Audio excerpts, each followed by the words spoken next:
मैं नालंदा विश्वविद्यालय बोल रहा हूँ। आज मैं आपको मेरा ऐसा गौरवशाली इतिहास बताने जा रहा हूँ जिसके बारे में आज की पीढ़ी कम ही जानती है। हाँ, मैं वही यूनिवर्सिटी हूँ जो एशिया की सबसे बड़ी यूनिवर्सिटी हुआ करता था, लेकिन एक नरभक्षी, पागल राक्षस, क्रूर और सन की तुर्की शासक बख्तियार खिलजी ने मुझे और मेरे बुक भंडार को जलाकर राख कर दिया था। महीनों तक मैं जलता रहा, किसी ने मेरी सुध नहीं ली।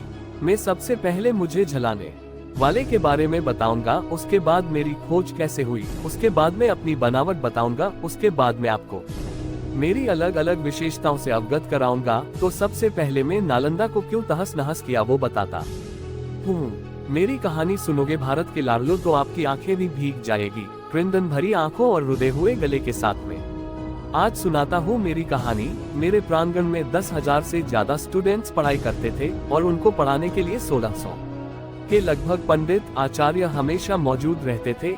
एक समय की बात है, बख्तियार खिलजी नाम के क्रूर लुटेरे और मूर्ति पूजकों के विरोधी की तबीयत खराब हो गई थी। किसी गंभीर बीमार ने उसे जकड़ लिया था। उसने अपने निमा हकीमों से बहुत इलाज करवा लिए, लेकिन उसकी तबीयत ठीक नहीं हुई। उस समय एक यात्री मेरे प्रांगण में घूमते हुए सभी विषय पर पढ़ाने वाले आचार्यों से मुलाकात करते हुए मोहम्मद बख्तियार खिलजी के राज्य में जा पहुंचा। वहां उसे पता चला कि वो अभी बीमार है तो मिल नहीं सकता। उस यात्री के विशेष आग्रह पर बख्तियार खिलजी मिलने के लिए तैयार हुआ। यात्री ने मिलते हुए बख्तियार खिलजी को सलाह दी कि विश्व प्रसिद्ध नालंदा विश्वविद्यालय के मेडिसिन विभाग के प्रमुख पंडित राहुल श्री बद्रा जी आपका इलाज करके आपको ठीक कर सकते हैं। फिर क्या था, पंडित राहुल श्री बद्रा जी से इलाज की इच्छा प्रकट की, लेकिन बख्तियार खिलजी ने एक शर्त रखी कि वे किसी भी प्रकार की भारतीय पत्ती से बनाई दवाई नहीं खाएगा, क्योंकि ये काफिर के द्वारा बनाई गई है। फिर कुछ समय के बाद राहुल श्री बद्रा जी एक कुरान की प्रति लेकर खिलजी के पास गए और ये सलाह दी कि प्रतिदिन कुरान की ये प्रतियां आप पढ़ोगे तो आप ठीक हो जाओगे, ये मेरा दावा है। उसके बाद कुछ दिनों तक खिलजी ने कुरान की वो प्रतियां दिन में कई बार पढ़ी और उसने महसूस किया कि उसकी तबीयत अब ठीक होने लगी है। उसके बाद उसने पता लगाया कि मैं ठीक कैसे हो गया, तो उसे पता चला कि पंडित राहुल श्री बद्रा जी ने कुरान की प्रतियों पर दवाई का लेप लगा दिया था। उनको पता था कि कुरान पढ़ने वाले खिलजी हमेशा पन्ने पलटते समय हाथ पर धूप लगाता है, इस माध्यम से शरीर में दवाई का असर हुआ और वो ठीक हो गया। उसी के तुरंत बाद खिलजी को ये बात सहन नहीं हुई कि मेरे निमा हकीमों से मैं ठीक नहीं हुआ, परंतु काफिर की दवाई से मैं ठीक हो गया। मेरे हकीमों से ज्यादा ज्ञान उन आचार्यों और पंडितों में है। मन ही मन में मेरे प्रति उसके मन में द्वेष पैदा हो गया। मैं नालंदा विश्वविद्यालय पूर्ण रूप से शांति का संदेश देने वाले भगवान बौद्ध से प्रेरित थी। जगह जगह पर भगवान बौद्ध की प्रतिमाएं और स्तूप बने हुए थे। हर आचार्य, पंडित, हर विषय में परिपूर्ण बड़े बड़े ज्ञानी और मेरे स्टूडेंट सभी भगवान बौद्ध के सामने नतमस्तक होकर शिक्षा ग्रहण करते थे। ये बात खिलजी को सहन नहीं हुई, क्योंकि वो एक पूर्तिभंजक था। मूर्ति पूजकों को मारना वो अपना धर्म समझता था और एक मूर्ति पूजक द्वारा उसका इलाज करके ठीक करना उसने अपने धर्म की तौहीन समझी। फिर अचानक एक दिन मैंने असंख्य घोड़ों के पैरों के कंपन को अपनी ओर आते महसूस किया, लेकिन मैं तो शांति और शिक्षा के लिए विश्व में विख्यात था, मुझे किस बात का डर लगेगा। खिलजी और उसके घुड़सवारों ने मेरे सभी दरवाजों को बाहर से बंद किया और एक टोली अंदर घुस गई। उसके बाद मैंने जो क्रूर खेल देखा मेरे प्रांगण में, जो मैं शब्दों में बयां नहीं कर सकता। कहना बहुत आसान है, लेकिन जो मैंने अपने आचार्यों, पंडितों और विश्व के अलग अलग कोने से आए विद्यार्थियों का खून टपकते हुए मैंने अपनी नंगी आंखों से देखा, उसको बताना बड़ा कठिन है। हजारों शिक्षकों को पल भर में मार दिया गया। शांति के संदेश को फैलाने वाले असहाय, खाली हाथ वाले मौजूद सभी को खिलजी की मूर्ति पूजक विरोधी मानसिकता ने मार दिया। कुछ भागने में कामयाब हो गए, जो कुछ महत्वपूर्ण पांडुलिपियों को कपड़ों में छुपा के अपने साथ ले गई जो तिब्बत की और भागे, और उन्हीं पांडुलिपियों की सहायता से बौद्ध धर्म और शांति का प्रसार तिब्बत में हुआ। मैंने अपनी नंगी आंखों से वो खूनी खेल देखा है, जो कृदन दृश्य 10,000 विद्यार्थियों के साथ साथ सभी आचार्य, पंडितों और शिक्षकों को मार दिया। उनका कसूर ये था कि वो मूर्ति पूजक थे, मूर्तियों में अपनी आस्था रखते थे। उन सभी मूर्ति पूजकों को मूर्ति पूजा का दंड मिला। मेरे परिसर में मैंने ऐसा खूनी खेल देखने की कभी कल्पना भी नहीं की थी। जब सभी मूर्ति पूजकों को मार दिया तो खिलजी ने आदेश दिया कि मेरे पूरे परिसर को आग लगा दी जाए, मुझे खंडित करके तहस नहस कर दिया जाए। मेरे बच्चों, अगर मुझ में प्राण होते मैं चल फिर सकता तो मैं सभी रिसर्च पेपर को छुपा देता ताकि मेरी आने वाली पीढ़ी हजारों सालों की मेहनत को पढ़कर फिर से ज्ञान प्राप्त कर सके, लेकिन मैं ये करना सका है। मुझे सबसे ज्यादा तकलीफ उस समय हुई जब मेरे परिसर में मौजूद लाइब्रेरी में आग लगा दी। मेरे बच्चों, उस लाइब्रेरी में भारत का भविष्य था। धू धू कर जलते हुए मेरे परिसर में मौजूद तीनों लाइब्रेरी की बिल्डिंग देखकर मैं खुद को रोक ना सका और जोर जोर से चिल्ला कर रोने लगा, लेकिन मेरी कोई सुनने वाला नहीं था। वहाँ पर सब मूर्ति पूजकों के विनाश करने वाले ही मौजूद रहे। मुझे और मेरे परिसर को भी मूर्ति पूजकों के साथ मूर्तियों को सहेज कर रखने का दंड मिला। मैं पूरी तरह धू धू कर जलते रहा और मैंने आंख बंद कर ली। पूरे 6 महीनों तक मेरी विश्वविख्यात लाइब्रेरी में आग जलती रही और भारत का भविष्य जलते हुए मैंने उसके ताप से महसूस किया। पूरी तरह तहस नहस वीरान खड़ा में कई शताब्दियों के धूल मिट्टी से मैं आंखों से ओझल हो गया। मेरा खंडहर रूपी देह जो बचा था वो धूल और मिट्टी के नीचे दब गया और अंदर ही अंदर अपने वजूद को मिटते हुए अंधकार में दिन बिताते गया है। फिर एक दिन ऐसा आया जब मेरी खोज करने वाले एक अंग्रेज अफसर को 19वीं सदी में एक चाइनीज यात्री का एक डायरी मिला, जिसमें उस यात्री ने मेरे बारे में कुछ लिखा हुआ था। एक दिन वो अंग्रेज अफसर डायरी में लिखे हुए पते पर पहुंचा तो उसे ऐसा कोई प्रूफ नहीं मिला, लेकिन वही टहलते हुए उसे कुछ 5वीं शताब्दी की ईंटों के अवशेष मिले। उसने हल्का अपने ही हाथों से खरोच कर देखा तो नीचे एक के ऊपर एक ईंटों से सनी हुई दीवार महसूस हुई। फिर कुछ दिनों पश्चात उसने उस जगह खुदाई करके मेरे पूरे अवशेष को दुनिया के सामने ले आया। उस चाइनीज की डायरी में लिखे यात्रा के विवरण के अनुसार नालंदा विश्वविद्यालय में 1500 शिक्षकों के साथ 10,000 से भी ज्यादा विद्यार्थी अध्ययन करते थे। लगभग 108 विषय पर मेरी प्रांगण में पढ़ाई करते थे विद्यार्थी।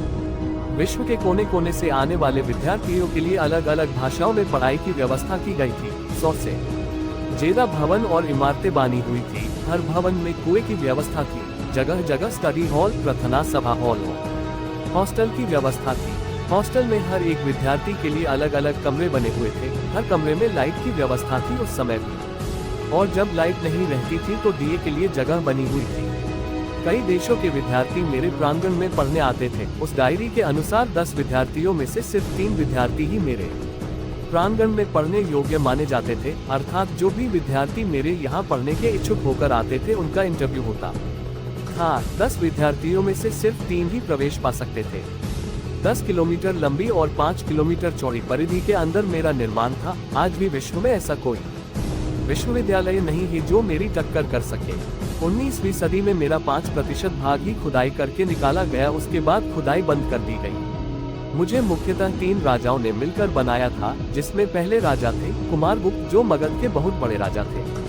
मगध की राजधानी राजगिरा होती थी, जो मेरे विश्वविद्यालय के प्रांगण से 15 किलोमीटर दूर स्थित थी। कुमारगुप्त ने 500 AD नालंदा विश्वविद्यालय के रूप में मेरी स्थापना की थी। 5वीं सदी में आप जिस स्थान पर आज आए हैं वो लगभग 1600 वर्ष पूर्व एक विश्वविद्यालय हुआ करती थी। फिर सेकंड थे कनौज के राजा हर्षवर्धन। उन्होंने मेरे प्रांगण की दूसरी मंजिल का निर्माण कराया लगभग 7वीं शताब्दी में, और मेरी ख्याति दूर दूर फैलने लगी। उसके पश्चात थर्ड थे राजा देवपाल, जो बंगाल के राजा 9वीं शताब्दी में आए और मुझे देखकर प्रसन्न हो गए। फिर उन्होंने मेरी ख्याति को और बढ़ाते हुए तीसरी मंजिल का निर्माण किया। मेरे इस विश्वविख्यात नाम और उपनामों के पीछे 3 राजाओं का नाम सबसे ऊपर लिखा जाता है, जिनमें गुप्ता वंश, हर्षा वंश और पाला वंश। आज भी मेरे लिए ईश्वर स्वरूप उन राजाओं के पद चिन्हों की आहट में सुन सकता हूँ। मेरे यहाँ छात्रों के रहने के लिए 300 कक्ष बने थे, जिनमें अकेले या एक से अधिक छात्रों के रहने की व्यवस्था थी। 1 या 2 भिक्षु छात्र एक कमरे में रहते थे। कमरे छात्रों को प्रत्येक वर्ष उनकी अग्रिमता के आधार पर दिए जाते थे। इसका प्रबंधन स्वयं छात्रों द्वारा छात्र संघ के माध्यम से किया जाता था। ये विश्व का प्रथम पूर्णतः आवासीय विश्वविद्यालय था। इस विश्वविद्यालय में 3 श्रेणियों के आचार्य थे, जो अपनी योग्यता अनुसार प्रथम, द्वितीय और तृतीय श्रेणी में आते थे। नालंदा के प्रसिद्ध आचार्यों में शीलभद्र, धर्मपाल, चंद्रपाल, गुणमती और स्थिरमती प्रमुख थे। हवेनसांग के समय इस विश्वविद्यालय के प्रमुख शीलभद्र थे, जो एक महान आचार्य, शिक्षक और विद्वान थे। प्रवेश परीक्षा अत्यंत कठिन होती थी और उसके कारण प्रतिभाशाली विद्यार्थी ही प्रवेश पा सकते थे। उन्हें 3 कठिन परीक्षा स्तरों को उत्तीर्ण करना होता था। ये विश्व का प्रथम ऐसा दृष्टांत है। शुद्ध आचरण और संघ के नियमों का पालन। करना अत्यंत आवश्यक था। यहाँ महायान के प्रवर्तक नागार्जुन, वसुबंधु, असंत तथा धर्मकीर्ति की रचनाओं का सविस्तार अध्ययन होता था। वेद, वेदांत और सांख्य भी पढ़ाए जाते थे। व्याकरण, दर्शन, शल्य विद्या, ज्योतिष, योग शास्त्र तथा चिकित्सा शास्त्र भी पाठ्यक्रम के अंतर्गत थे। नालंदा की खुदाई में मिली अनेक कांसे की मूर्तियों के आधार पर कुछ विद्वानों का मत है कि कदाचित धातु की मूर्तियां बनाने के विज्ञान का भी अध्ययन होता था। यहाँ खगोल शास्त्र अध्ययन के लिए एक विशेष विभाग था। छात्रों को किसी प्रकार की आर्थिक चिंता न थी। उनके लिए शिक्षा, भोजन, वस्त्र, औषधि और उपचार सभी निःशुल्क थे। राज्य की ओर से विश्वविद्यालय को 200 गांव दान में मिले थे, जिनसे प्राप्त आय और अनाज से उसका खर्च चलता था। विश्वविद्यालय परिसर के विपरीत दिशा में एक छोटा सा पुरातात्विक संग्रहालय बना हुआ है। इस संग्रहालय में खुदाई से प्राप्त अवशेषों को रखा गया है। इसमें भगवान बुद्ध की विभिन्न प्रकार की मूर्तियों का अच्छा संग्रह है। इनके साथ ही बुद्ध की टेराकोटा मूर्तियां और प्रथम शताब्दी के 2 मर्तबान भी इस संग्रहालय में रखा हुआ है। इसके अलावा इस संग्रहालय में तांबे की प्लेट, पत्थर पर खुदे अभिलेख, सिक्के, बर्तन तथा 12वीं सदी के चावल के जले हुए दाने रखे हुए हैं। बड़गांव नालंदा का निकटतम गांव है। यहाँ एक सरोवर और प्राचीन सूर्य मंदिर है। ये स्थान छठ के लिए प्रसिद्ध है।